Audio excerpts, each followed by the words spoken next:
Academics often get caught up in definitions of terms, but these debates rarely spill over into the public domain. Exceptions to that have been the meanings of Islamophobia and anti-Semitism. Palestinian human rights activists are concerned about the potential damaging impact a specific definition of anti-Semitism might have on their advocacy. To explain, we are joined by international human rights law expert Fazil Baba, Associate Professor at Osgoode Hall Law School in Toronto. Assalamu alaikum and welcome to the show. Wa alaikum salam. It's a pleasure to be here.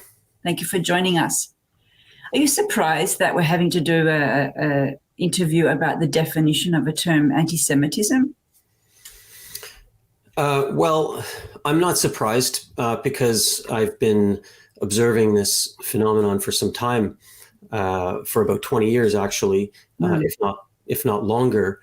There has been an effort by some of Israel's most ardent defenders to weaponize anti-Semitism against those who are advocating for Palestinian human rights. I want to read the definition later in case people haven't heard of it, but I just want to bring up something from when I first became Muslim in the 90s. There were a lot of Muslims trying to say, well, Arabs are Semites too, so even this whole definition of anti-Semitism meaning only discrimination against Jews doesn't make sense. Is that an old-fashioned thought these days? I think it's kind of irrelevant now. I don't think it really speaks to the issue. What I was talking about kind of responds to that in a sense, which is that 20, 25 years ago or so, this notion of so-called new anti-Semitism began to be pushed by said zealous defenders of Israel who wanted to use anti-Semitism and sort of portray the Palestinians and their supporters as the new Nazis.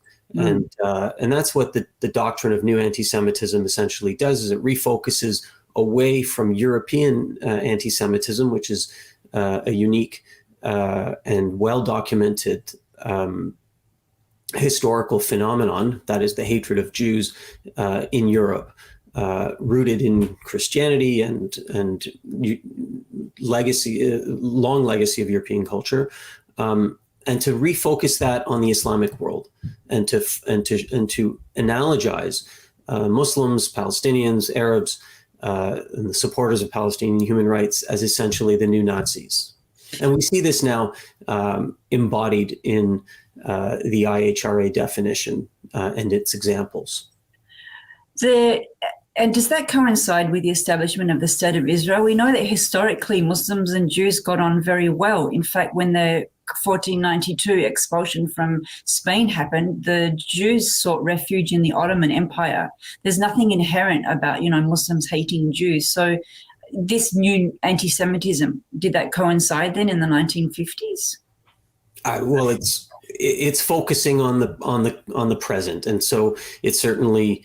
I don't think the ideas associated with the new anti-Semitism are concerned with history or histories of coexistence at all, but are concerned with the call it the post-colonial era, the post-World War II era, when Jews left Muslim countries in large numbers, close to 1 million Jews left in circumstances that have been described variously as driven out and by local populations or local states, and forced out by those encouraging Zionist immigration to the new state of Israel. And so across this range of experiences, there's itself a lot of discussion and debate, controversy, and that history gets manipulated and pushed in different directions to support different political positions. But I think for the purposes of understanding, defining anti-Semitism today, the history of Muslim-Jewish relations is really very far away from that, from those issues and from that discussion. Well, we've been mentioning it without defining it properly, so I would just say it's the definition that is of concern to Palestinian human rights activists is the IHRA, which stands for International Holocaust Remembrance Alliance definition. And it goes like this: anti-Semitism is a certain perception of Jews which may be expressed as hatred towards Jews. Rhetorical and physical manifestations of anti-Semitism are directed towards Jewish or non-Jewish individuals and or their property, towards Jewish community institutions and religious facilities. When I read this definition, nothing untoward strikes me about it. And obviously the city of Vancouver has recently adopted, and the Globe and Mail in December was urging other municipalities to adopt it. It seems, like an innocuous definition. So are you able to share with us why Palestinian human rights activists become concerned about this particular IHRA definition? Well, it's true that to many, the definition itself is rather unobjectionable. The greatest critique one could make of it is that it's a little vague and imprecise. It certainly isn't the best definition one could come up with. But it's not the definition itself that has raised concern. Rather, it's the examples that are given. And there's 11 examples. And the majority of those examples deal not with the persecution of Jews or hatred towards Jews as Jews, but rather with criticism of the state of Israel.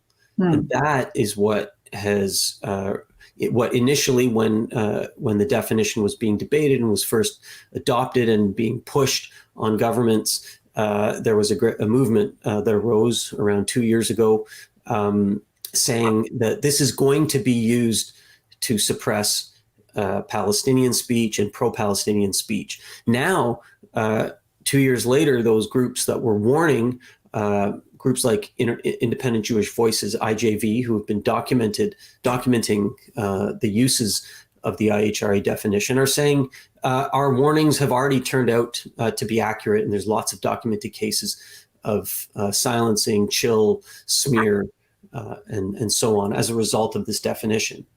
So the problem is not the actual words inside the quotes of a definition, but how it's the examples of what that would be. And you're saying that one of those examples is to say Israel is a racist state is an example, according to IHRA, of anti-Semitism. Correct. That's one of the most disconcerting examples, because it essentially in one example casts a whole lot of people, a whole lot of people, including Jewish people, including Muslim people, and including lots of other people who have looked at the history, looked at the issues, considered the facts, and reached an opinion that Israel is, as a state, in its structure and its practices, however a person may approach what that means, is a racist endeavor. The example doesn't tell you how to define a racist endeavor, doesn't give specifics. So it could capture a lot of different kinds of ideas, but mostly the kind of ideas that this is meant would likely capture. I don't know if it was designed to capture, but it would likely capture those who criticize Israel as an apartheid state. That's increasingly lots of people. Well, and that's why you said the definition is being weaponized against Palestinian advocacy. Well, Palestinians themselves have always said that Israel is illegitimate because it was built on expropriated land, and there's nothing racist or offensive on its face about that kind of a statement. It's the kind of thing that we in Canada are very much aware of, and we articulate those kinds of sentiments in relation to the founding of this country. And we understand that this country was built on illegitimate premises, namely that the European settlers that founded Canada had a right to do so. And that their dealings with the Indigenous people here were somehow just. And we now know that that was not the case. And so the very same logic applies there, and the Palestinians have been saying that continuously since the state of Israel was created on their land. But that is now called by multiple levels of politics, including the Prime Minister of Canada, racist. and unacceptable. It's obviously a big issue. We can't do justice in 10 minutes. We're out of time, but thank you very much for just giving us this brief glimpse. Thank you. Thank you for watching. If you like what we do, please share, like, and subscribe. Stay safe and God bless.